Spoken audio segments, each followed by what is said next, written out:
नमस्कार। मैं हिम्मत सेठ आपसे फिर बात करने के लिए उपस्थित हूँ।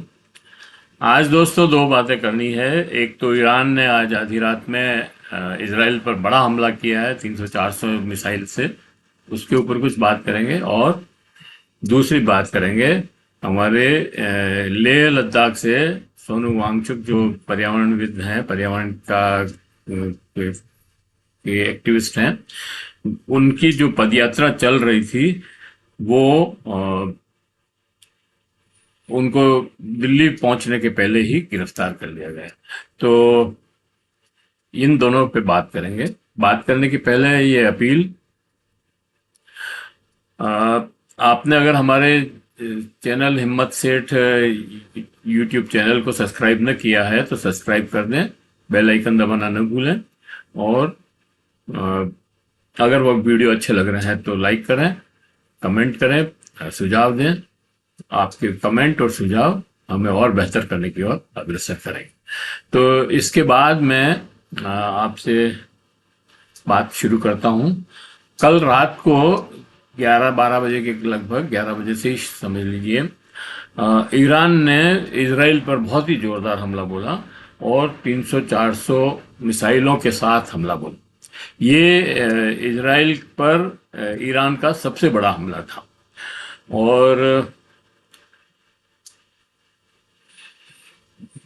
बात तो बहुत पहले से चल रही थी। 2 महीने से ईरान जो है इजराइल को धमकी दे रहा था कि हम इसका बदला लेंगे। सही में बात यह है कि इजराइल ने गाजा पट्टी पर जो हमले किए और हमास को खत्म करने के नाम पर पूरी गाजा पट्टी को खत्म, गाजा को जो है शहर को पूरा खत्म कर दिया। 23 लाख का शहर था, उसको बिल्कुल बर्बाद, कब्रिस्तान में बदल दिया। और वहां पर 41 लाख लोगों की मौत हो गई, 41,000 लोगों की मौत हो गई, और उसमें अधिकतर बच्चे और औरतें थी। तो आपका अगर युद्ध हमास के साथ है तो हमास से युद्ध करिए, आपने फिलिस्तीनी नागरिकों को क्यों मारा? एक बड़ा सवाल था ये।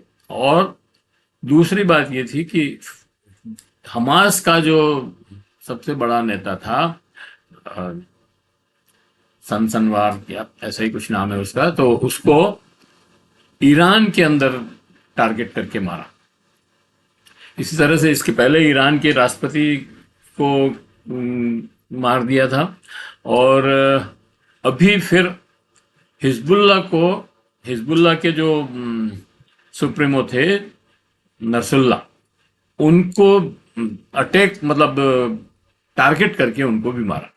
और वो मतलब 14 मंजिल नीचे उसमें बंकर में अपने उसी समय पहुंचे थे, 5-7 मिनट पहले ही।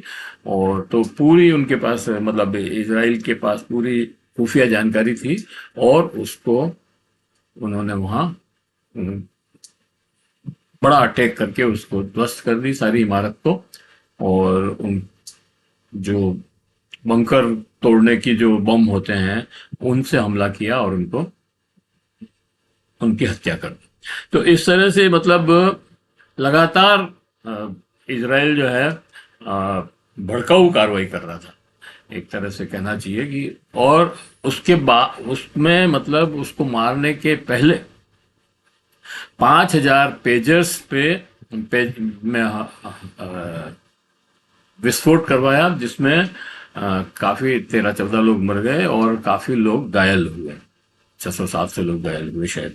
और पेजर के बाद उन्होंने वाकी टाकी पर में विस्फोट करवाए, और उसके बाद उन्होंने हवाई हमले किए बैरूत के ऊपर, और मतलब लेबनान पे हवाई हमले करके लोगों को मार। तो इन सब चीज़ों से मतलब ईरान में बड़ा गुस्सा था, और उसने वो लगातार चेतावनी दे रहा था कि आप इसको रोकिए, नहीं तो हम बदला लेंगे। और उसने बदला लिया। अभी तक ईरान रुका हुआ था, उसको मतलब वो संयम में बरत रहा था कि वो हमला नहीं करना चाहता था, और सीधा इस इजराइल हमास युद्ध में शामिल नहीं होना चाहता था। लेकिन अब उसकी हिम्मत मतलब उसका धैर्य खत्म हो गया, संयम टूट गया और उसको शामिल होना ही पड़ा। वो जानता था कि मेरे इस युद्ध में शामिल होते ही अ, अमेरिका इसमें कूद पड़ेगा और अमेरिका के साथ ये जो नाटो देश हैं ये भी कूद पड़ेंगे और एक विश्व युद्ध जैसी स्थिति पैदा हो जाएगी। तो इसलिए ईरान जो है अभी तक संयम से अपने प्रॉक्सी जो हिजबुल्लाह, हमास, हुती और इराक के जो मलेशिया हैं वो और सीरिया और इन लोगों के माध्यम से युद्ध चल रहा था और वो इजराइल को रोकने की कोशिश कर रहे थे, लेकिन इजराइल नहीं रुका। इजराइल आगे बढ़ता गया और उसने सारी हदें पार कर दी। उसने गाजा शहर को तो खत्म किया ही, उसने बैरूत में मतलब बैरूत में भी बहुत बड़े अटैक हमले किए और लेबनान को भी खत्म करने की उस तक पहुंच गया था। तब ईरान ने कल रात में बिना किसी चेतावनी के 400, 350, 300, 400 जो मिसाइलें थी उसके साथ अटैक किया। इजराइल ने ये शो किया कि हमारे पे इन मिसाइलों का कोई फर्क नहीं पड़ता है क्योंकि हमने आयरन डोम सुरक्षा कवच लगा रखा है और वो इन सारी मिसाइलों को खत्म कर रहा है, आकाश में ही जो है खत्म कर दे रहा है। लेकिन हकीकत ये है कि पूरे इजराइल में कई जगह ये मिसाइलें गिरी है और वहाँ पर खास तौर से तेल अवीव और हाइफा शहर में और उसके अलावा पूरे इजराइल में। तो इजराइल में जब ये गिरी तो वहाँ पर आग भी लगी है, कहीं ध्वस्त भी हुए हैं और कहा तो यहाँ तक जा रहा है कि जो इजराइल का गुप्त विभाग है मोसाद का, उस मोसाद के हेडक्वार्टर को भी इन्होंने ध्वस्त कर दिया है। तो बहुत बड़ा हमला है, बहुत जबरदस्त मतलब उसका वो हुआ है।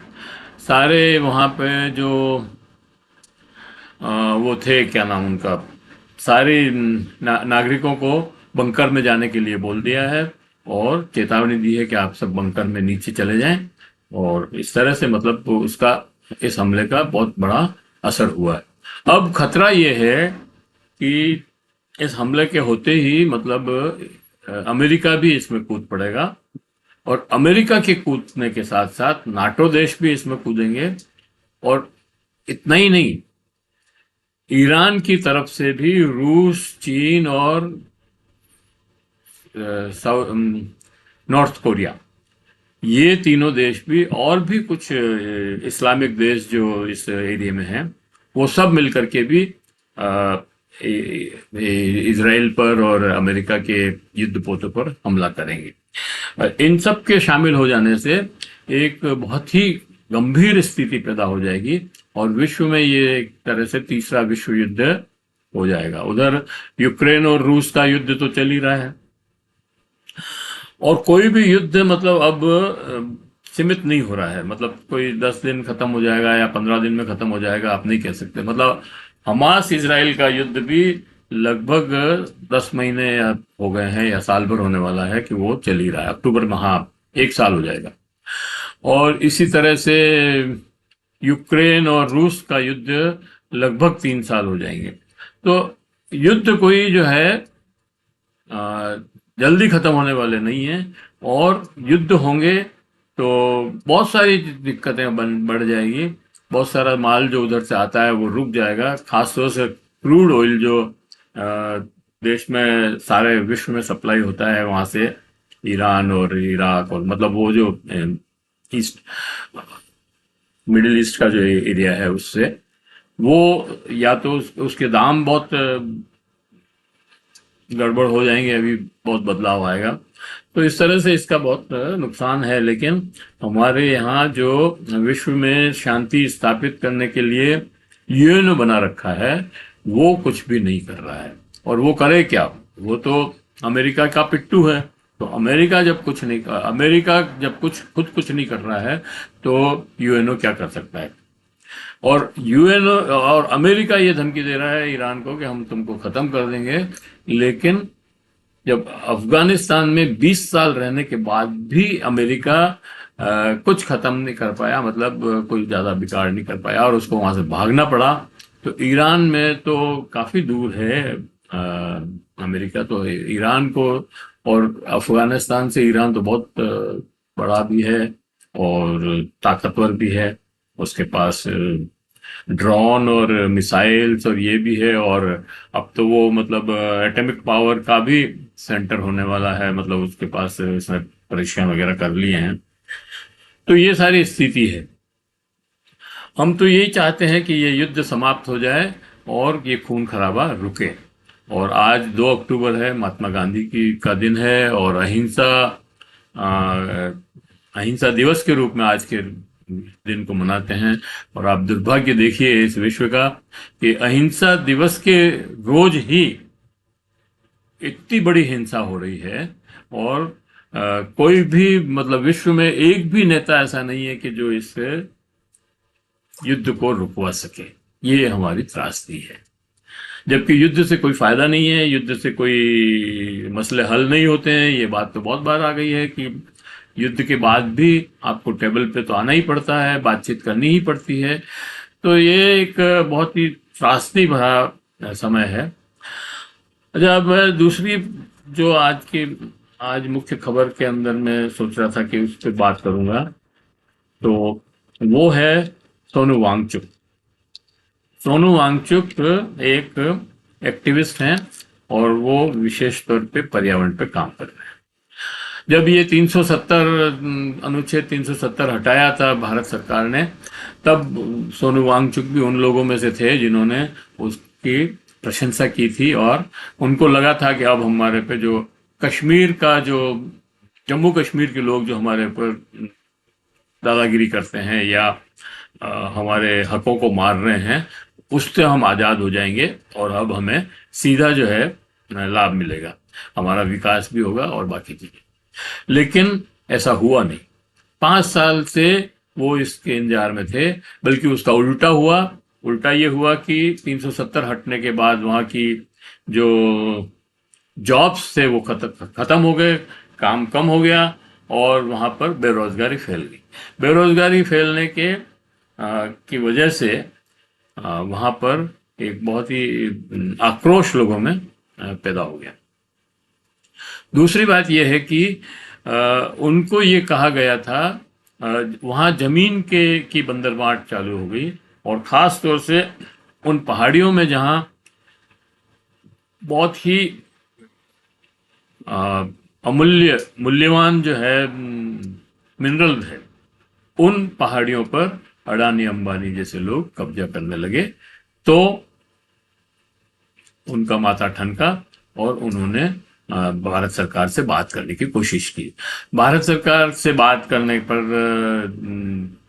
गृह मंत्री अमित शाह ने उनको ये आश्वासन दिया कि हम जल्दी ही आपको शेड्यूल 6 में जो आदिवासियों के लिए और खासतौर से पहाड़ी एरिया में लगाई जाती है, वो हम लगा देंगे ताकि आपके जमीन का बंटवारा नहीं हो सके, जमीन दूसरे लोग नहीं खरीद सकेंगे और आपको दूसरे अधिकार भी मिल जाएंगे। लेकिन ऐसा हुआ नहीं, और अब तो वो बात करने को भी तैयार नहीं है। वांगचुक ने पिछले दिनों 21 दिन का खुले में -20 डिग्री या 18 डिग्री जो भी टेम्परेचर रहा हो उस समय, वहां पर उपवास किया था, अनशन किया 21 दिन का। 21 दिन के उपवास के बाद भी जब केंद्र सरकार ने उसकी बात नहीं सुनी और कोई जवाब नहीं दिया उनको, तब उन्होंने उस अनशन को तोड़ दिया और वहीं पे बड़ा धरना लगाया। धरना लगाने के बाद अब वो उन्होंने ये तय किया कि हम इस बात को दिल्ली तक पहुंचाएंगे, और 150 लोगों के साथ पद यात्रा करते हुए वो दिल्ली तक आ गए। अब कल उनको 163 धारा लगा करके, जो 144 धारा पहले हुआ करती थी, उसका हवाला दे करके कि 144 लग रही है, लॉ एंड ऑर्डर की प्रॉब्लम हो जाएगी, इसलिए उनको गिरफ्तार कर लिया। अब सवाल ये है कि जो बिल्कुल आदमी निहत्था चल रहा है और पैदल चल के आ रहा है 1 महीने से, उसके दिल्ली में आने से लॉ एंड ऑर्डर कैसे खराब हो जाएगा? तो दूसरी तरफ वो सरकार जो है इंजीनियर राशिद, जो आतंकवादी गतिविधियों के अंदर, पत्थरबाजी के अंदर गिरफ्तार था, उसे जमानत दे करके छोड़ा गया और चुनाव लड़वा रहा था, तो वो चुनाव में जो है भागीदारी कर रहा है। इधर हरियाणा में जो राम रहीम है, जो आजीवन कारावास में है और हत्या और बलात्कार के मुकदमे उसके ऊपर चले थे और उसमें हत्या मतलब उसकी जो हुई है सजा, उनको पेरोल दिया जा रहा है और हरियाणा चुनाव में उनका उपयोग करने के लिए पेरोल दिया जा रहा है। तो ये जो आतंकवादी लोग हैं, इनसे अगर देश में खतरा नहीं है तो वांगचुक से कैसे खतरा हो सकता है? बड़ा सवाल ये है। और इस सवाल के साथ ही हम आप सबको छोड़ के जाते हैं कि आप विचार करिए कि ये केंद्र सरकार और संवेदनहीन सरकार है, जो नागरिकों के जो मसले हैं, जो समस्याएं हैं, वो तो हल नहीं कर रही है, लेकिन उनको गिरफ्तार कर रही है, उनके ऊपर डंडे बरसा रही है, उनके ऊपर कई जगह तो खैर जहाँ बड़े आंदोलन हुए हैं, लाठी लाठी भी चली है। किसानों ने 13 महीने तक वहाँ दिल्ली के बॉर्डर पर बैठे रहे और उनके ऊपर गोलियां चली, मतलब लाठियां चली और कीले ठोक दी उनके रास्ते में। उधर अभी भी हरियाणा बॉर्डर पे किसान बैठे हैं उनकी मांगों को लेकर के, और वो मांगे लेके बैठे हैं जिनके लिए आप आश्वासन दे चुके हैं, जिसको आपने किसानों का धरना उठाने के पहले आपने आश्वासन दिया था कि एमएसपी पर हम कानून लाएंगे, इसके लिए हम समिति बना रहे हैं। लेकिन न तो वो समिति बनी, न कानून आया, और उस मांग को करने के लिए वो जब दिल्ली आ रहे थे तो उनको हरियाणा बॉर्डर पर रोक दिया और उनके साथ बदसलूकी की, उनके ऊपर लाठियां चलाई, शायद गोली भी चली एक आध जगह, एक जना मर भी, उसमें एक जने की मृत्यु भी हो गई और अभी उसके बाद भी कई जनों के शहीद हुए हैं। तो ये सारी बातें हैं। खैर, ये तो किसानों का जो मसला है या पहलवानों का जो मसला है, ये तो हरियाणा चुनाव में सिद्ध हो जाएगा। और धारा 370 को जो आपने हटाई है, अनुच्छेद 370 को संविधान की, उसके ऊपर कश्मीर में एक तरह से रेफरेंडम है, जहां बीजेपी आधी जगह चुनाव ही नहीं लड़ रही है। तो वहां पे भी उसका पता लग जाएगा कि आपने 370 हटा करके जम्मू कश्मीर के लोगों के भलाई का काम किया है या उनके लिए और ज्यादा मुसीबतें खड़ी की है। तो इस वीडियो को मैं यहीं समाप्त करता हूं। एक बार फिर अपील करता हूं कि अगर आपने हमारे इस चैनल को सब्सक्राइब न किया हो तो सब्सक्राइब कर लें, बेल आइकन दबाना न भूलें, और कमेंट में अगर आपको वीडियो पसंद आ रहे हैं तो लाइक करें और फॉरवर्ड करें, सब लोगों तक पहुंचाएं, अपने मित्रों तक पहुंचाएं, और उन्हें भी कमेंट ये सब्सक्राइब करने के लिए कहें। तो और कमेंट बॉक्स में जाएं, कमेंट लिखें, सुझाव दें। आपके कमेंट और सुझाव हमारे को आगे बेहतर करने के लिए तरफ अग्रसर करेंगे। जय हिंद, जय भारत। फिर मिलेंगे एक किसी अगले वीडियो के साथ फिर मिलेंगे। धन्यवाद।